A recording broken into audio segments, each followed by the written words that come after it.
Hi, my name is Dumebi, and today I'm talking about discipline. Disciplining children with special needs. This is an abridged response to the full response I gave to a mother who sent in a question concerning her autistic child and the conflicting feelings she has about disciplining her son. So this person is registered in a special needs program here in Hadassah Hall. The message was quite lengthy, but I've sent a reply. This is just a brief recording to give a summary of my response to her. Now, I answered that question focusing on the word discipline. It's possible she might have been referring to corporal punishment, or other forms of discipline that we use in Africa, but I'll just focus on that word discipline. Now, discipline means to train a person to follow rules, regulations, order, to train the person or to train a person in an acceptable behavior. So discipline is a teaching activity, right? It's when you discipline a child, it means you're teaching the child proper behavior. You're teaching the child to follow responsible rules and regulations. And so it's with this in mind that I answered her question on discipline. Like I said, she might have been referring to corporal punishments, but punishment comes after discipline most times. So I think you discipline first and then punishments may come after. Your form of punishment is basically up to you. So it's okay to discipline a child. It's okay to discipline special needs children. It's a very sticky issue, talking about discipline, because it has several layers. There are several facets of discipline, and you can't exhaust the topic discipline in one video, right? You have to do that over. In fact, even given a full day to go through discipline in full, especially when it concerns a child, it's long, it's deep, it's wide, it's so broad, right? But it's okay to discipline your child. It's okay to not want to tolerate behaviors that are not working for you, attitudes that are not working for you. It's very, very okay. It's the right thing to do. But what I will tell you how to do is how to discipline your child. I think that discipline is a very, very personal thing, because it comes from a foundation of so many things. It can be based on your value, your traditional beliefs, even your faith. So faith, you have people that believe, spare the rod, spoil the child. So I won't go all out and tell you this is how to discipline your child. I feel discipline is up to you and your family. What you have decided will work when you're disciplining your children, when you're training your children, that's up to you. But you have to understand that for special needs children, the way you discipline a special needs child, you have to go all out and be consistent about it. For instance, you have a child who is always jerking away from you, and running, jerk away and run off. He can do this in the parking lots, anywhere he just runs off. You have to correct that behavior, and you have to correct it firmly.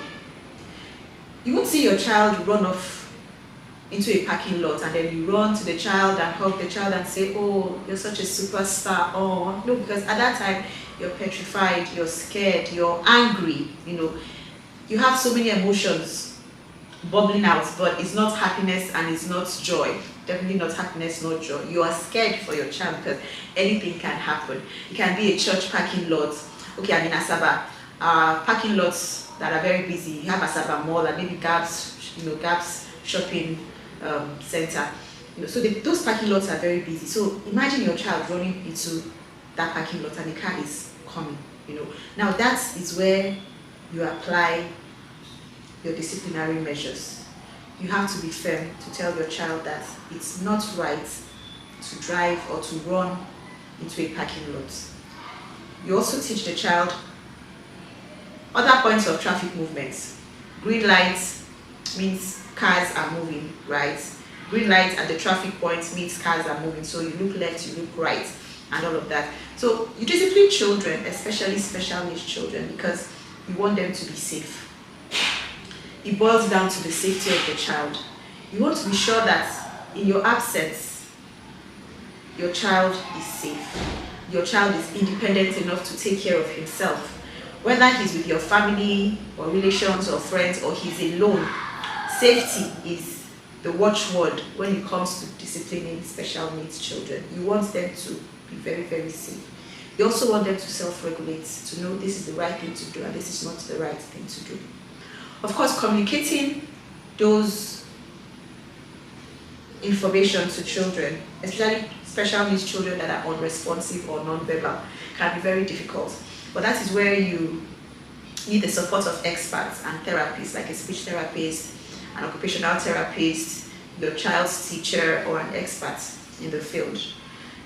Because the conversation needs to happen. For those that I work with, we have a system of journaling where you write troubling behavior, you log in troubling behaviors, what caused the behavior, when the behavior happened, what you did to stop the behavior, the response to the child afterwards. We have a log sheet for that, Now that log helps us to track behaviors, and then we are able to make an informed decision. So your child comes home from school, for instance, let's say by 4 o'clock, and it's time for homework. So he's seated at the table, you bring out the workbook, and the child starts to throw tantrums. And to stop the tantrums, you give the child a sweet, or you put on TV, and the tantrum stops, right?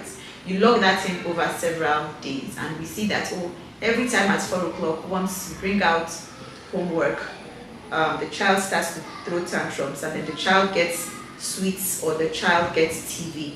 That means something, right? I won't go into details of what that means, but that tells us something. Because sometimes you need to view things differently from the parent and look at it from the view of the child.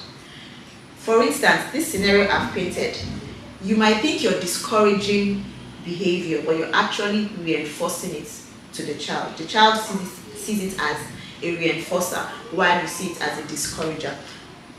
You see giving sweets as stopping tantrums, but the child sees that to get sweets or to watch TV, I have to throw tantrums. So it takes a lot, to understand the behavior of a special needs child. And it takes even more to enforce discipline. You have to be very consistent about it. Your no has to be no, your yes has to be yes. Of course, subsequently, we'll talk about different ways we discipline special needs children. We'll talk about the different methods that are available to both parents and educators, in subsequent videos. But what I'm trying to say in this video is that it's okay to not tolerate bad behavior from your special needs child. We understand that your child is struggling more than other children, right? But the goal is to make sure you raise responsible, functioning children that will grow into responsible, functioning adults, right? It's part of your parental responsibility.